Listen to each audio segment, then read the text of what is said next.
Hello everyone, welcome to the Do More of Your Money podcast, episode 163, not 162, Tom, like you said, that was last week, but this week 163, how to manage your money in retirement. And we've got some experts on the panel today. I think we recognise Mr. Neil Rayner and Tom and Martin. You on you? Is it the first time you've been on the podcast? It is 163 episodes. It took you to get me on. Finally released me today.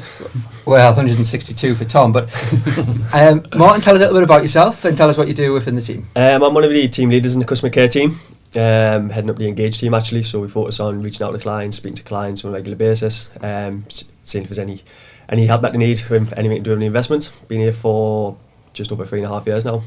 Great. And I know, lads, you probably don't. I don't know if you're aware of this, but Martin's a Man United fan. Oh dear. So that's probably why we kept him off the podcast for so move long. on a bit more. And we've given we'll give ourselves a gap. But no offence to any Man United fans that are watching. But Geordie being a Man United fan is a little bit unusual. But we'll talk a little bit about football later on, actually, because we've got a bit of a charity tournament going on. But let's get to the crux of it. I think we want to get to we want to talk more around sort of retirement and investing today, gents. And I think we've talked about this quite a few times in terms of how you keep your money invested, and how long should you keep your money invested, should you de-risk, etc. So let's really try to answer some of these questions today. Why does it make sense, Neil, to continue to invest even when you retire? When you retire? Yeah. Because that pot's got to last you for the rest of your life. We have these conversations with clients quite a lot. I think we were talking about it yesterday. Come tax year end, I think 80% of our meetings with our central clients have been through drawdown this week. So people are getting themselves right for the new tax year moving forward. But it's really important that you continue to save when you're in retirement, because obviously you might not use that pot when you're not here anymore, but also it's a great way to pass on to your beneficiaries. And whatever that pot, as we know with pensions nowadays, can be left to your beneficiaries down the line. So it's really important that you keep investing. If you have as well net disposable income. Yeah, definitely. And I think let's kind of go at the crux of pensions, Tom. We'll get you on this.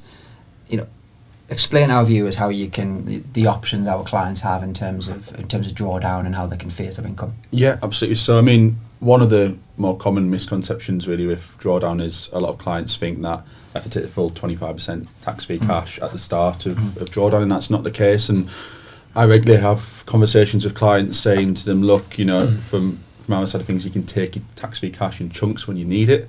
And you can also structure your income element, which is the taxable element, the 75% left remaining, to really be as tax efficient as possible. So we look at utilising your personal allowance, which is your first 12,570 with taxable income. But we've also got to include any other guaranteed income sources within that. And then we look at using tax-free cash to structure the rest of the payment, really. And that means that from our side of things, it keeps the sustainability because you're encashing as few units as possible. And ultimately that's, providing you with a longer retirement and less likelihood of going into pension credit or anything like that. I think it's important to say, because I speak to clients about this quite often, around how you structure, because you do need money in retirement. You retire, you need obviously some sort of form of income in some shape or form, and all we're doing here in terms of how you set up your sort of tax-free cash and partial income is effectively deferring the tax. Eventually you will run out of tax-free cash, you would think, unless it's managed incredibly well, but it's all about deferring the tax and as you said, reducing units and paying out. And the other thing as well is, this is going to sound a bit morbid here, but you don't know when you're going to die. Yep. So you might as well be as tax efficient as possible now, earlier on in your retirement, because of that, really. Yeah. And obviously, with pensions, the death benefits which are on offer, which are both, before the age of 75 effectively, and the full amount is paid tax-free. After 75, it won't be liable to inheritance tax or capital gains tax, but it might be liable to. Yeah, it's a good point, because obviously as you do get older, you tend to spend less income. Yeah. So it's good to enjoy your pension in the earlier years, I would imagine. And Tom's quite right, it's a great beneficiary tool now as well. Yeah. Yeah, I think it's one of these things, isn't it? You've got to find the right balance between, you need to have a life, and the reason why you've saved probably the majority of your life for a pension is to enjoy your retirement and do the things that maybe your more holidays or spend time with the grandchildren and things like this. And so it's actually quite important that you assess how much you need but also assessing, how long that will last you for. You mentioned you don't know when you're going to die, so you're better to have a sustainable amount that you come from then. And kind of just digging into that, gents, what would we class as we call this a safe withdrawal rate, but what would be a safe withdrawal rate from a pension pot? I mean, typically we look at sort of 4%. However, that would depend on your level of risk as well. So if you're a more defensive client, we might look at a little bit less than that, just given the assumed growth rates of that investment.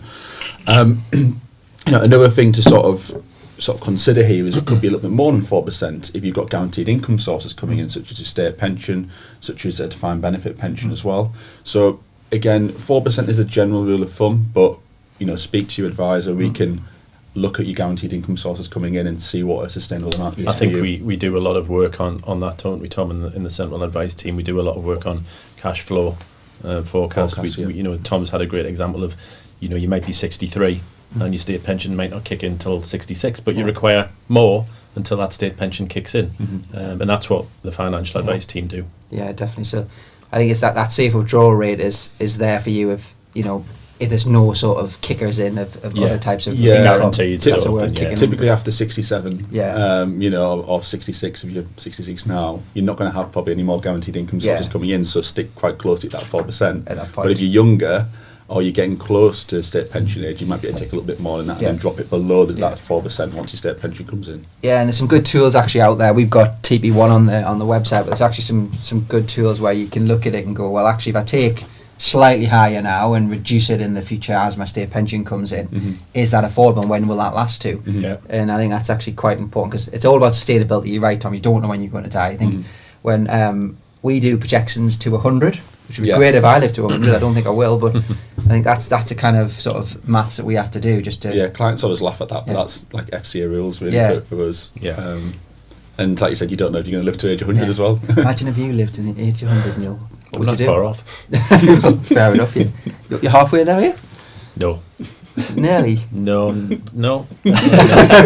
Definitely not for the podcast. No. Okay. Well, might be in the real world. Yeah. Fair enough. I think, Martin, just going into drawdown, can we just talk to our clients in terms of the features available if clients do want to take some income out of the pot, how they can do that? They can obviously speak to their advisor or one of the head office advisors, but there is an advisor that you can do for your side. Yeah, of course. When clients get in touch and let us know that they want to obviously start drawdown, obviously we offered a chance to speak to Neil or Tom or one of the advisors. But if you want to go down an advisor route, there is a feature on the client site where they can do that and run through the submission on there. If they get in contact, it normally takes about next working day, depending on the time of day that you ask, where it'll be available for them. It's not really a hard form, it is quite self-explanatory, but we'll always book in time if the client wishes, where we'll give them a call when it's available and we'll just sit on the phone and help run through any questions that they might have. It might be the first time we've submitted it. It takes roughly estimate about 15 to 20 minutes. But as I say, some people might have done it before, so they're not sure on some of the terminology maybe, so we'll always book in time to run through it, and just half the time we're just sat on the phone, sometimes not even saying anything, because the client's absolutely fine, but just want them there for a bit of a comfort blanket, so to speak. Yeah, I think the big caveat to that is if you're unsure of the income or the requirements you want, speak to your advisor. It could be you just need general guidance to start off with, but I would always suggest that you have that conversation before going in and do it, because you can cause yourself a serious tax problem. And in fairness, on the technology, there is many questions to illustrate that, but I would always advise to speak to us first and go through it. Right, let's jump across to the new rules. So we've all done really hard exams, and then the government, with the sign of a pen, changes the allowances. So, Tom, talk us through the new money purchase annual allowance. Yeah, so what does that mean? First of all, the money purchase annual allowance is typically triggered when you take taxable income from your pension. And last year that was at £4,000 per annum. So if you took taxable income out of your pension, you would then not be able to put more than £4,000 per annum gross back into your pension. But that has changed for this new tax year, so it's increased to £10,000. The money purchase annual allowance isn't triggered at all if you take tax-free cash, and that's a really important point. You can still put in up to the now 60,000 into your pension. Again, that's another change as well. So the annual allowance has gone up from 40,000 to 60,000 now, which is a really good thing, I think, for a lot of clients. And then the final change, really, which impacts pensions, is to do with the lifetime allowance. So we've seen the lifetime allowance cap, which has been removed now. So there's you've still got a cap on the amount of tax-free cash you can take, which is 25% of 1.073 million. But for the 25% tax charge on a lifetime allowance, that's been removed now this tax year, which will benefit those clients who have got really quite big pension pots. And I think there's a couple of points just to bring out here, because if we talk about lifetime allowance to start off with, anyone that's got a million plus in their pot, and we do have some clients that fit that need, it's worth having a conversation with your advisor to see whether you do anything, or actually is there a way of structuring this, because there actually is some clever inheritance tax planning you can do around the new rules, and we'll be in touch with clients around how we can help with this. But I would suggest you speaking to your advisor over the next sort of 3 to 4 months if you haven't already, if you've got that type of size. Tom's put that very well, and I think it's really important that you have a conversation with an advisor, because a lot of clients who have maybe more than that, I mean, you're very lucky to have that amount in your pension from the start. But there's clients who have fixed enhanced protection, which basically means that they may have more level of cover, and they'll be wondering what that means for them with the new lifetime allowance changes. So that's pretty much a lot of the daily stuff that we do on a day-to-day basis. We advise clients. So, but great point. Always speak to your advisor if you're unsure. Yeah, we're working on how we put some content together for clients around potential opportunities for this. But if you're uncomfortable, come and speak to us. And I think one of the points that I just missed off there really myself, if lifetime allowance protection, if you've got lifetime allowance protection, you might be entitled to more tax-free cash than the 25% of 1.073 mil. Yeah, definitely. And if you're unsure of that, come and speak to us. Come and speak to us. It's a bit of a minefield, that area. It is one of these things. I remember studying for EF7, and we were talking about this the other day, which you study all these complex calculations to work out lifetime allowance, and then the government scraps them all. So appreciate all those early morning hours and of studying all that. For nothing. Yeah, all for nothing, but I'm sure it is. Can we just talk about taking larger lump sums out of pots? I know we have some clients who potentially use their pension to do home improvements or gifts, etc. And where there's nothing necessarily wrong with that. Sorry. In terms of taking larger chunks out of your pension and taking majority tax-free cash, how that can affect sort of sustainability. Yeah, I mean, obviously one of the big issues really with this, and this is something that we've mentioned in the past, is sequencing risk, and that's when you're taking a large chunk out when maybe the markets are low, particularly at the moment when markets are quite low at the moment. So from our side of things, if you're taking large chunks out early on, it's then going to limit the amount that pot can grow to in the future, and also limit your future withdrawals of income as well. So we obviously say, look, take out what you need, because like we've mentioned with the money purchase annual allowance, sometimes it's difficult to put that money back into your pension. So I mean, again, tax-free cash, we were saying before, being a common misconception, you have to take it all out. I always explain to clients, think of it in monetary terms. Think if you've got £100,000 pension pot, if you therefore have 25,000 tax-free cash, if you took out £5,000 worth of tax-free cash, for instance, that tax-free cash that would be left would be 20,000, and over 4 to 5 years, that could grow back up to 25,000. So it's about just being sensible, and it's also dependent on personal circumstances as well. You may have a client, as a great example, who wants to pay or remove some money from their pension to pay off a mortgage. Yes. However, the mortgage might be, and they might say, well, I'm going to save £600 a month on that mortgage not being paid anymore.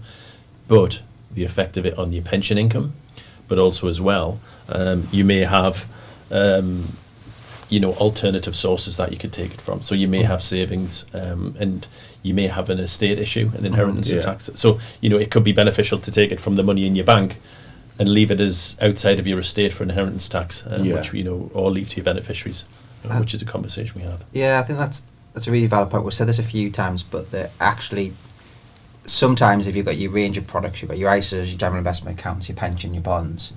Sometimes actually your pension's the last product you should consider taking out, depending on your circumstances.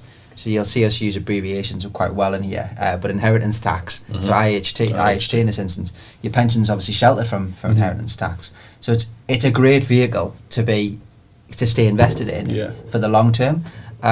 So I think once again, this is where you've got to consider your pension isn't always, that's my retirement pot, I'm going to take my income from there. Maybe it's not necessarily the case. No, I agree. I mean, I was just dealing with a client this week actually where we're looking at changing withdrawals that the originally was set up. Because unfortunately they hadn't been set up correctly, and they were taking from the pension, they had an inheritance tax problem. And we looked at it and we looked at alternative ways to take out of the products that they had, and in this case they had an investment bond which was a much better way of actually taking the money out than taking it out of the pension because of the inheritance tax liability, and it kept the tax from an income tax point of view exactly the same. But it at the same time it meant that money which is in the pension is out of their estate.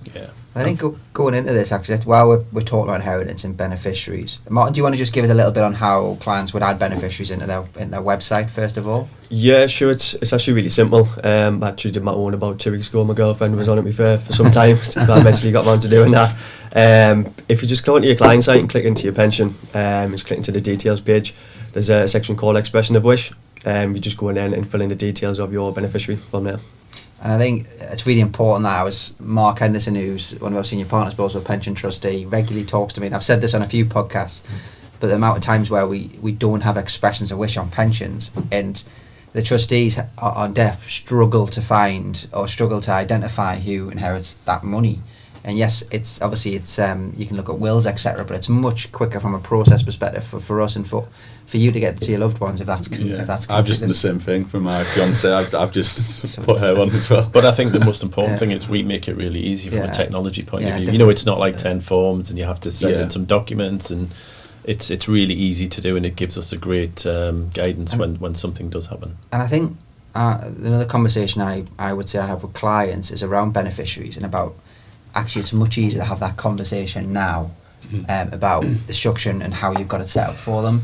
So you might not want to give all your secrets away of who's getting what, but actually it's worth having to sit down with your loved ones who potentially are going to inherit your money and just explain how it's structured, explain this is my financial advisor, this is who looks after these types of things, because it'll make life easier for them and you'll feel a lot comfortable. I think this is one of the things we say to clients is the services you're paying for extend to your loved ones on death, and it's important that on death that the people that you want to get your money get that money. And I think like educating your children is a really important thing. I think one of the things we mentioned in the past is having set them up as a 1% beneficiary for the future, so they've got a policy there, they can understand how the policy works, they can see the investments moving up and down, and obviously over time hopefully moving in the right direction.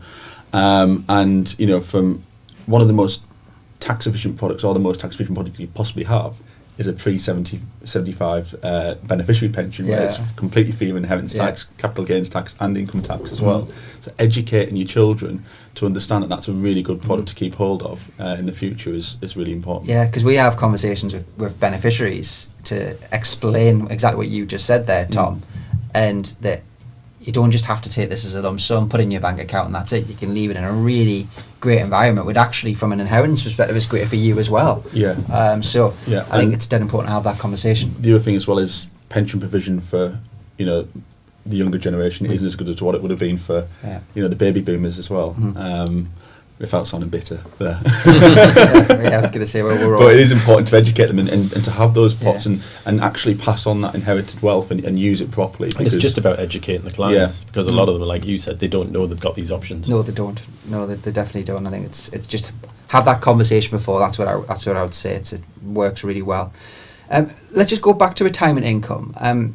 How do you? It's a funny one, because when I'm doing this with people when you're looking at how much do you need to save for retirement, and they go, well, how much do I need to retire on, and going through that expenditure. How do you do that, gents, when you're going through clients' expenditure for the first time when they've retired? Because it's different, and it's hard to judge, because all of a sudden you don't travel to work, you might not need your lunchtime foods and things like this, but you might take more holidays. So how do you? I think there's a lot of assumptions you could probably comfortably make. The things like your mortgage will be paid off probably by that time. It's all to do with personal circumstances as well, and that's why you need personal financial advice, because it all depends on your income and your expenditure and what you have coming in from a wage point of view, but also what you would like on retirement. If you're earning £40,000 a year, and you might think, well, actually my mortgage is going to be paid off and I'm going to not be saving, I'm not going to be paying for the kids' school fees anymore. Do I need £40,000 on retirement? But also as well, you might have a a wife, you might have a husband, so they've got their income to consider as well. Mm-hmm. And then you've got, like Tom mentioned before, when we do some, cash flow forecasting, you've got state pensions kicking in for both people. Yeah. I think one thing that we do in our system anyway is when we're going through a fact find for a client, we'll get them to think about their retirement income in the future, even if they're not retired just yet. So we look at their income expenditure now, and we also try and get them to think about that, what their retirement income might be. And in fact, if you're thinking of that, maybe 6 months or a year before you actually retire, then you're going to have a much better understanding of what you. So if you look at the technology, it's creating the goal. Yeah. You've got, the great thing is about our system, we can change the goal. So you can show that projection. So if you're thinking, well, actually, I would like a little bit more in retirement, change your goal. This will obviously amend what you need to save on a monthly basis. And that gives you good guidance as to what you'll need in the future. Yeah, I think it's really important to, as I said, we're having these conversations at different stages in your life is actually quite important, even when you're starting saving to, I'm nearly retired, to being retired and making sure like money's lasting for a longer period. And the beauty is of a drawdown pension as well, just to sort of add that, if it isn't meeting your shortfall or you're taking too much, you can change it. It's not like an annuity where it's set in stone, and that's the beauty of it, really. Yeah, the flexibility of a pension. You find sometimes, I find with clients, is you might set the first year worth of income, and then at the end of the year you go, how much cash have you got left in the bank? Yeah. And then that actually tells you how much you should draw the next year. Yeah.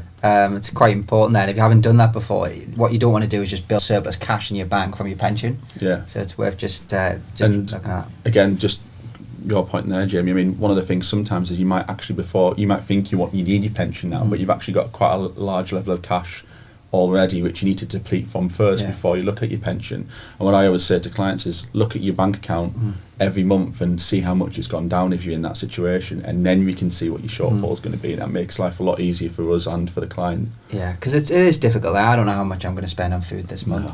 Probably looking at me, you probably see more than the normal person. But I think that is just general real life, isn't it? Yeah, it really is. That's what happens in real life. Just kind of move into the very later life. So care costs is quite a thing to discuss these days, where the cost of care is significant, and how or should you plan for that? I think is the question. Yeah, it's a difficult one, isn't it, really, with care, because one of the things that you don't want to be doing is deliberately deprivating your assets. There has been the long-term care cap, which is meant to be being brought into place in October this year, although there has been we don't know if that it says on the government website at the minute, because I actually looked into this for a client the other day, that it is going to be October 2023, but that would limit the one person to spend no more than £86,000 during their lifetime on care when that's brought in. So that's an encouraging sign, and I think is a good thing, really, because look at how much care homes cost. Extortionate. It depends on what your area is, isn't it, really? But if you're in the South East, it can be 50-60 grand. And in most cases, it's totally unfeasible. Yeah. For any savings that a client has. But we'll see whether or not that cap. It is a political hot potato, isn't it? It's like every government coming in is going to sort this type of thing out, and I'm not sure that they have yet. But if it is concerning you, once again, just discuss it with your advisor, and we can look at that planning in place in terms of how you manage that. Great, gents. I think we'll leave it at that. Some good conversations there. I think key, talking about allowances, speaking to your advisor about your allowances, speaking about how much you should actually take out and the safe withdrawal rate, and once again discussing that with your advisor. And obviously the key point we made before there is about speaking to your beneficiaries. So we have a bit of rivalry this weekend, haven't we? So True Potential are running a charity five-a-side tournament. Yes. 12 teams. Martin and I are buddied up together, so that'll be interesting. And are you two playing in the same team? No, we're not. No. We do sort of through the week. Yeah. But not on the weekend. No. He's right. So your rival. Yeah. Did you not want him in your team? He didn't make the cut. Did he?